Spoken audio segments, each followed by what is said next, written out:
నెలల ముందు చెనికాయ వేసినాము. అనుకునేటప్పుడు మిమ్మల్ని తలుచుకొని వేసినాము.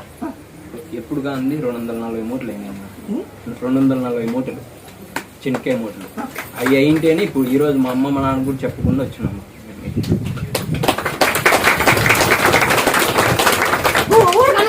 అనుకున్నా పొలం వేసేటప్పుడు ఒకసారి అనుకోని వేసినాము. ముత్యాలమ్మ అనుకోని వేసినాము. మా నాన్న వద్దంటే వద్దన్నాడు మా చెనికాయ. కానీ నేను నా బలంతో మీద వేసిన తన తగ్గట్టు అయినాయని నేను అదే పని వచ్చినాను. నమ్ముకొని వచ్చిన ఇల్లు వేసుకోవాలని పెట్టు. ఎక్కడైనా ఉల్లిగడ్డ మిగతా పైన ఎర్రపడి పెట్టు. నీకు ఉల్లిగడ్డ కొన్ని లక్షలు చూపిస్తా. అప్పుడు ఏమీ కానీ లేకుండా ఉల్లిగడ్డ కన్నీ తెస్తా. నువ్వు ఉల్లిగడ్డ పెట్టు. పెట్టిందండి ఉల్లిగడ్డ పెట్టి పెట్టు. నేను అడుగు.